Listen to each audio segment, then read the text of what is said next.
오후에는 이제는 아버지를 이해합니다 하는 제목으로 함께 말씀을 나누도록 하겠습니다. 오늘 본문 말씀 출애굽기 20장 12절의 말씀은 또 레위기서에도 기록이 되어 있습니다.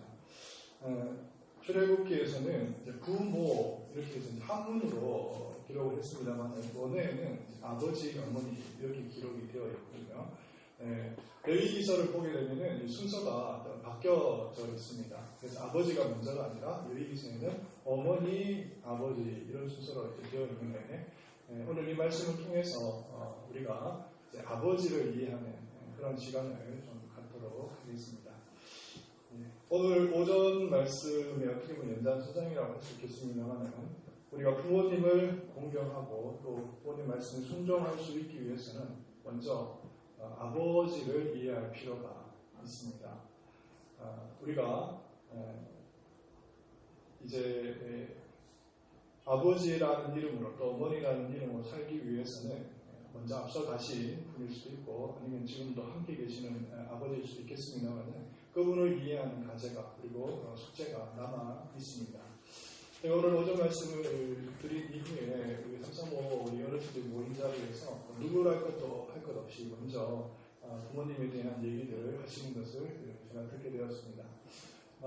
저도 조금 이제 마음이 좀 센티멘탈해지더라고요. 그래서 혼자 교회에 주변을 좀 대여를 했습니다. 아버지를 생각하면서. 그래서 아버지에 대한 이야기를 하게 되면 특별히 우리 아들은 그렇습니다. 아버지와 아들 관계는 참 묘하거든요. 묘합니다. 그래서 만나 뵙게 되면 뭐 한도 끝도 없이 얘기를 드릴 수도 있을 것 같지만 막상 만나 뵙게 되면 아무 얘기도 할 수도 없게 되고 또 그리고 말을 한번 꺼내게 되면 진짜 끝도 없이 얘기를 할 수 있는 분이 또 아버지예요. 그리고 어릴 때는 아버지가 굉장히 참 멀리만 느껴집니다. 그런데 나이가 들고 또 세상을 경험하고 가정을 이루고 이렇게 되면 정말 아버지만 못한 인생이라는 생각이 들고 굉장히 어떻게 보면 작아지는 것 같은 아버지 앞에서는 너무나 한없이 작아지는 것 같은 그런 삶을 사는 것이 아들의 삶입니다. 제가 주중에 저희 친구 목사로부터 귀한 글을 봤습니다. 아버지의 눈물이라고 하는 글인데요. 그 글을 보고 참 너무 공감이 되어가지고 오늘 이 시간에 성도님들 함께 나누고 싶어가지고 또 정말 글을 가지고 나왔습니다. 여러분들 읽어보시면 들어보시면 또 정말 하나님 앞에서 우리 아버지를 어떻게 이해할 수 있을까? 정말 아버지라고 하는 분은 과연 한평생 이렇게 사셨구나 하는 것을 깨닫게 되고 많이 정말 용서하게 되고 이해하게 되고 또 사랑하게 되리라고 생각이 들어집니다. 앞전에 먼저 저는 여러분에게 아버지를 먼저 이해하신 분의 글을 읽어드리려고 합니다. 여러분 가운데 아버지가 정말 어떻게 보면 큰 어떻게 보면 존경심을 받았던 그런 분일 수도 있고 또 한없이 평생 정말 원망과 불평과 어떻게 보면 나의 삶을 가로막았던 그런 분일 수도 있습니다. 그렇지 않고 그냥 그저 밋밋하게 관계를 유지하셨던 아버지일 수도 있겠습니다만 어쨌든 아버지가 어떤 분이신지 어떤 삶을 사셨는지는 한번 오늘 이 시간을 통해서 한번 들어보시면 깊이 이해가 되시리라고 생각이 들었습니다. 이분은요 아버지 앞에 전산서를 올려드렸습니다. 경남대 교수 분이신데요. 제목은 오늘 우리 타이틀, 설교말씀 타이틀로 잡은 이제는 아버지를 이해합니다 라고 하는 제목입니다. 여러분 한번 들어보시기 바랍니다. 아버지 전상서. 참으로 아버님께 편지를 써본 기억이 없습니다. 이제 이 세상에 계시지도 않는 아버님께 편지를 쓰게 됨을 용서해 주십시오. 어려운 시절 만나 한평생 어렵게 사신 아버님. 본인은 아니지만 아버님은 가정에 무책임함으로 일관되게 행동하셨습니다. 집에서 떠나 있고 수동적이고 무관심하고 소속감이 없고 지속적이지 못하고 책임을 알지도 못하시고 책임 수행하기를 거부하시며 사셨음을 감히 생각합니다. 아버지는 제가 초등학교 3학년이 될 때까지 군대에 가 계셨고 아버님이 없는 가정은 중심이 없었습니다.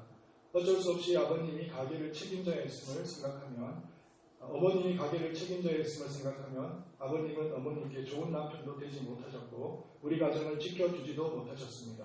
삼촌이 우리를, 심지어 어머니에게 폭력을 행사할 때 방임하기 일쑤였고 덩달아 동조하던 모습은 지울 수 없는 상처로 남아있습니다.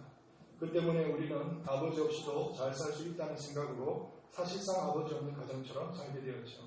특히 장남인 저는 어머니의 기대와 동생들의 바람으로 자연 어린 나이로부터 아버지의 역할을 떠맡게 되었습니다. 그러한 것들이 제게는 너무 벅차고 상처가 된 적이 많았습니다. 그래서 제게 힘 있는 아버지, 영향력 있는 아버지의 기억은 없습니다. 제게 남은 기억의 조각들은 어머님, 아버님과 함께 진영에서 중국 음식을 같이 먹은 너무 좋은 기억, 39사에서 훈련을 마치고 송출될 때 먼 눈빛으로 배웅하던 모습 정도입니다. 이런 역기능적인 기억들로 인해 제 인격 형성에 나쁜 요소가 자리 잡았음을 알게 되었습니다. 안정감이 없고 불안하며 초조하고 쉽게 분노하던 제 성격의 많은 부분들이 아버지의 큰 사랑을 경험하지 못한 데서 온 것이 아닌가 생각합니다. 반쪽부하라는 원망과 수치심으로 성장해 왔음을 이제 와서 다시 확인합니다. 아버님, 이제는 아버님을 이해합니다. 완고한 할아버지 밑에서 교육도 못 받고 자기 주관을 뚜렷이 세울 기회도 없으셨고 할머니가 일찍 돌아가셔서 4명이나 되는 동생을 부양해야 하셨으며 대동아 전쟁과 6.25 전쟁 때도 징집되었다 돌아오셔서 숨어 지내시고 하셨으며 30이 넘은 나이에 다시 징집되어서는 부득이 가장의 자리를 비울 수밖에 없던 아버지. 제대 후에는 어머님과 저희가 아버지 없이 살아가는데 이미 적응하여 잘 지내 아버님이 들어오실 틈이 들어드리지 않아 더욱 힘들었을 아버님. 하지만 아버님께서는 그 흔한 술이나 여자, 노름 문제로 가정을 시험들게 하지는 않으셨지요. 우리를 내심으로는 사랑하시면서도 표현에 지극히 서두셨던 아버님. 집에서는 인정하지 않아도 주위에서는 인기가 많으시던 아버님. 학교 문턱에도 안 가시는데 군대에서 깨우쳐 한글과 어느 정도의 한문도 익히신 아버님. 이제 제가 아버님 입장에서 아버님을 충분히 이해해드리지도 못하고 배려도 해드리지 못했음을 주님 앞에 고백합니다.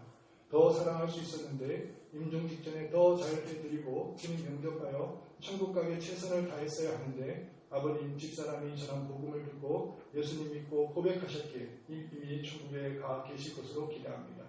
영빈이와 유빈이도 이어지는 우리 가정이 하나님 안에서 온전히 세워지는 모습을 천국에서 지켜봐 주십시오. 불효아들 이렇게 되어 있고요. 이분은 지금 현재 서울 시내의 모 고등학교의 교편을 맡고 계시는 분인데요. 이런 제목으로 아버지께 편지글을 올려드렸습니다.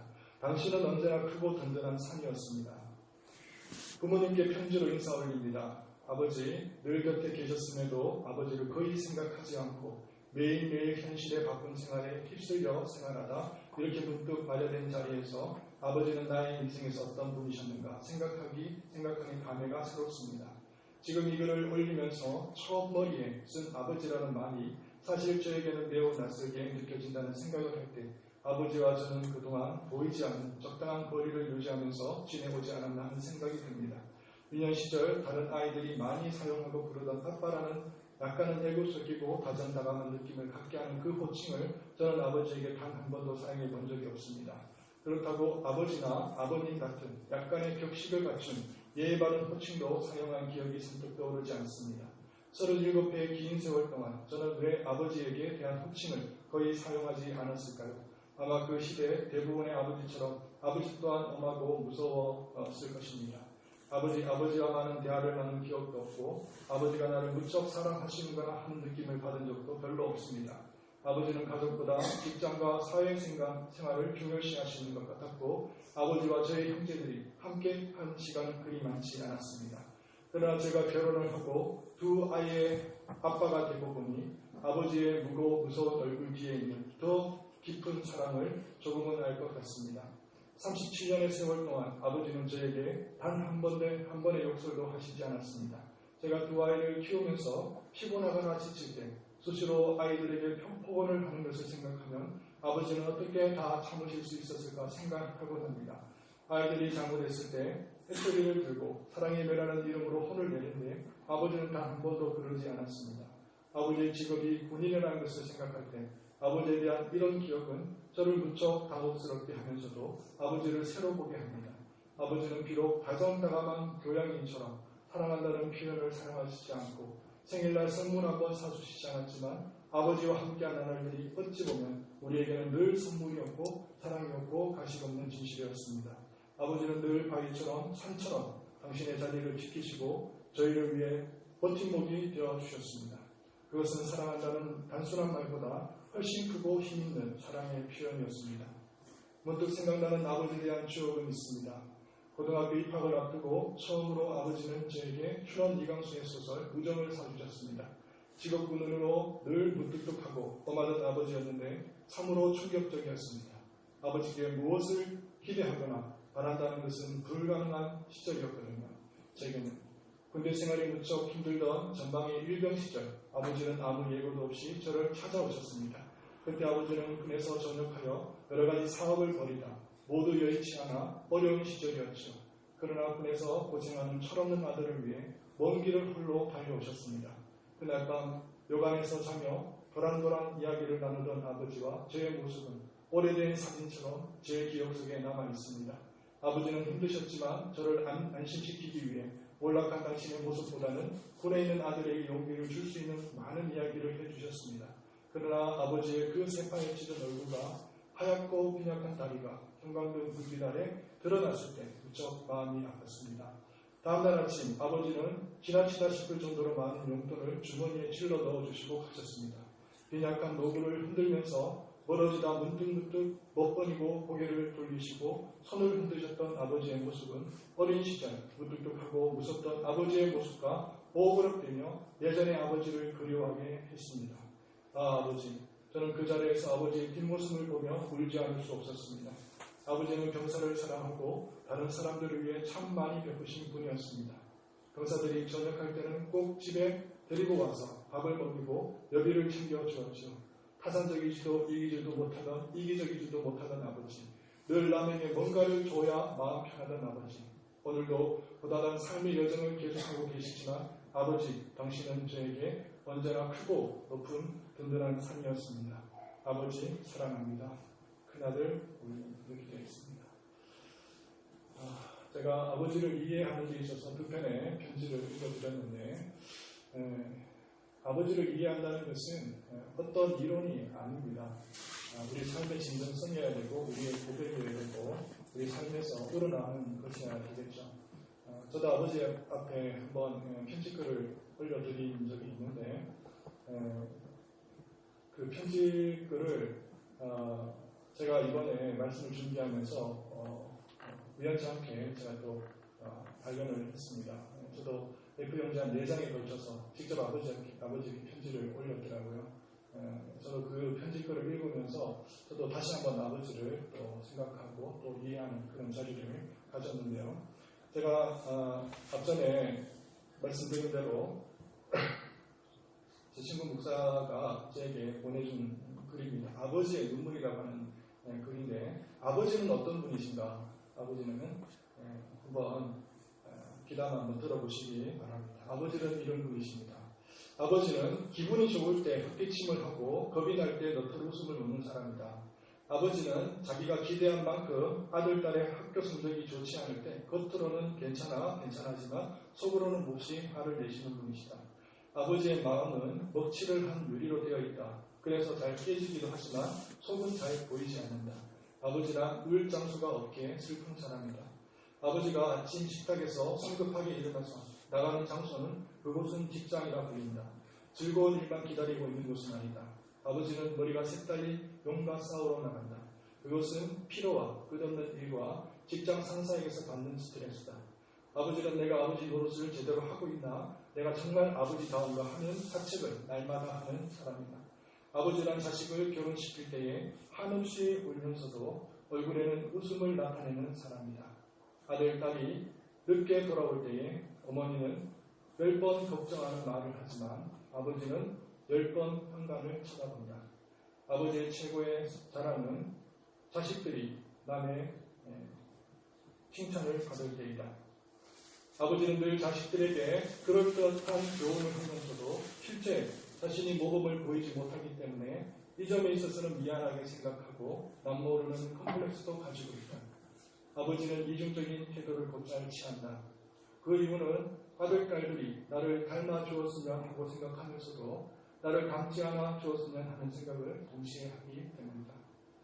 아버지에 대한 인상은 나이에 따라 달라진다. 4살 때 아빠는 무엇이나 할 수 있다고 생각을 한다. 7살 때 아빠는 아는 것이 정말 많다고 생각을 한다. 8살 때 아빠와 선생님 중 누가 더 높을까 생각을 한다. 12살 때 아빠는 모르는 것이 많다고 생각을 한다. 14살 때 우리 아버지는요 3대 차이가 많이 납니다 라고 얘기를 한다. 25살 때 아버지를 이해하지만 기성세대는 똑같습니다. 이런 생각을 합니다. 자, 30살 때 아버지의 의견도 일리가 있다고 생각을 합니다. 40살 때 여보 우리가 이 일을 결정하기 전에 아버지의 의견을 들어봅시다. 50살 때 아버지는 훌륭한 분이셨어. 60살 때 아버지께서 살아계셨다면 그 조언을 들었을 텐데 아버지랑 돌아가신 뒤에도 두고두고 그 말씀이 생각나는 분이시다. 아버지는 돌아가신 후에야 보고 싶은 분이시다. 아버지는 결코 무관심한 사람이 아니었다. 아버지가 무관심한 것처럼 보이는 것은 체면과 자존심과 미안함 같은 것이 어우러져서 그 마음을 쉽게 나타내지 못하기 때문이다. 아버지의 웃음은 어머니의 웃음의 2배쯤 농도가 진하다. 울음은 10배쯤 될 것 같다. 아들, 딸들은 아버지의 수업이 적은 것이나 아버지의 지위가 높지 못한 것에 대해 불만이 있지만 아버지는 그런 마음에 속으로만 한다. 아버지는 가정에서 어른인 체를 해야 하지만 친한 친구나 마음이 통하는 사람을 만나면 소년이 된다. 아버지는 어머니 앞에서 기도도 안 하지만 혼자 차를 운전하면서는 큰 소리로 기도를 하는 사람이다. 어머니의 가슴은 봄과 여름 같다 하지만 아버지의 가슴은 가을과 겨울을 보가는 사람이다. 아버지, 뒷동산의 바위 같은 이름이다. 시골 마을의 느티나무 같은 크나큰 이름이다. 사랑하는 성도 여러분, 우리의 아버지가 이런 아버지였습니다. 저는 여러분이 지난날 어떤 아버지로부터의 상처와 또 기억들이 있으신지 모르겠습니다만 아버지에 대한 이해가 오늘 이 시간을 통해서라도 여러분이 조금만 미쳐졌으면 하는 간절한 바람이 있습니다. 저는 오전에 여러분에게 말씀을 전하면서 말씀을 드렸습니다만 저와 같이 정말 불충하고 또 미련한 그런 사람을 정말 앞에서 세워주시고 또 말씀을 들어주시는 우리 부모님들을 생각할 때마다 정말 말없이 한도 끝도 없는 감사와 또 감격에 사로잡힐 때가 있습니다. 저도 좀 출생이 그런 곳이라서 표현을 잘 못합니다. 그럼에도 불구하고 여러분들을 제가 진심으로 섬기고 싶어하는 마음은 이해를 해주시면 감사하겠고 또 그러면서 저도 본심으로는 제가 늘 여러분을 좀 부모님 모시듯이 그렇게 섬기고 싶어 합니다. 그래서 표현은 좀 부족하고 또 미숙할지 모르지만 그런 마음에서 여러분들이 저를 계속해서 이렇게 독려하고 또 지켜봐 주시면 감사하겠다 그런 생각이 들어집니다. 오늘 주어진 오전의 말씀들을 여러분 기억하시면서 부모님은 우리에게 완전하기 때문에 순종하는 분은 아닙니다. 그분이 훌륭하시기 때문에 그분이 존경받을 만하기 때문에 그분을 우리가 공경하고 또 존경하고 그분 말씀을 순종하는 것은 아닙니다. 다만 그분을 세우신 배후에 놀라운 권위의 손길이 미쳤다고 하는 것이죠. 그래서 우리가 부모님을 섬긴다고 하는 것은 곧 하나님을 섬기는 것이고 또 부모님을 인정한다고 하는 것은 곧 하나님을 인정하는 것이 되겠습니다. 자, 그런 의미에서 우리는 아버지가 때로는 잘난 분일 수도 있고 못난 분일 수도 있고 훌륭한 분일 수도 있고 그렇지 않을 수도 있고 아니 인격적으로 못난 분일 수도 있고 그렇지 않을 수도 있습니다. 그럼에도 불구하고 우리는 그분들을 홀대하거나 또 무시할 수는 없습니다. 단지 그분들이 아버지라는 이름 그 하나만으로 어머니라는 그 이름 하나만으로 우리는 평생 정말 무한히 공경하고 존경할 이유가 충분한 것입니다. 그래서 오늘 오전과 또 오후의 말씀을 생각하시면서 특별히 우리 교회 내에서 정말 공경해야 될 영적인 지도자부터 우리 원로하신 장로님부터 우리 목사님, 우리 권사님 생각하시면서 늘 우리는 어쩌면 멀리 떨어져 있는 육신의 형제보다 더 가깝게 지내는 영적인 피부치가 더 같습니다. 그래서 우리는 주님 안에서 가정과 가족을 이루는 그런 형제 자매인데 늘 공경하고 또 섬기고 또 바라보면서 또 마음으로 응원하고 또 아끼고 사랑할 수 있는 우리 주님 안에 예감 모든 식구들 될 수 있기를 간절히 소망합니다. 이 삶을 사실 수 있는 저와 여러분 되시기를 바랍니다. 기도하겠습니다. 하나님과 은혜가 풍성하신 하나님 아버지, 주님 안에 우리가 있음을 기억하고 주님께서 우리에게 부모님을 허락하신 것을 다시 한번 감사를 드립니다. 우리 가운데 하나님께서 귀한 우리에게 생명을 계승하고 또 전수할 수 있도록 우리에게 부모님을 허락하시고 정말 뿐만 아니라 우리에게 하나님의 아버지를 알 수 있는 영광스러운 지혜와 지식을 우리에게 부여하신 것 또한 감사를 드립니다. 주님 앞에서 말씀 앞에서 진리 앞에서 부모님을 섬기기에 부족함이 있는 저희들이 되게 하여 주시옵시고 특별히 우리 교회 가운데서도 영적으로 하나님 우리 사랑하는 어르신들을 또 정말 전심으로 온 마음으로 공경하고 존경할 수 있는 우리 모든 사랑하는 성도님 될 수 있도록 은혜와 자비를 베풀어 주시옵소서. 말씀을 가르치는 자에게 배나 존경할 마음을 가지라고 주께서 허락하셨는데 영적인 지도자에게 우리의 마음과 또 우리를 숙일 수 있는 겸손함을 허락하여 주시옵시고 이 질서와 조화 가운데 하나님께서 우리 가운데 통치하신다는 것을 기억하고 권위를 인정할 수 있는 아름다운 재단이 되게 하여 주시옵소서. 주께서 선하게 인도하여 주실 줄 믿고 감사를 드리며 우리 주 예수 그리스도의 이름으로 기도를 드립니다. 아멘.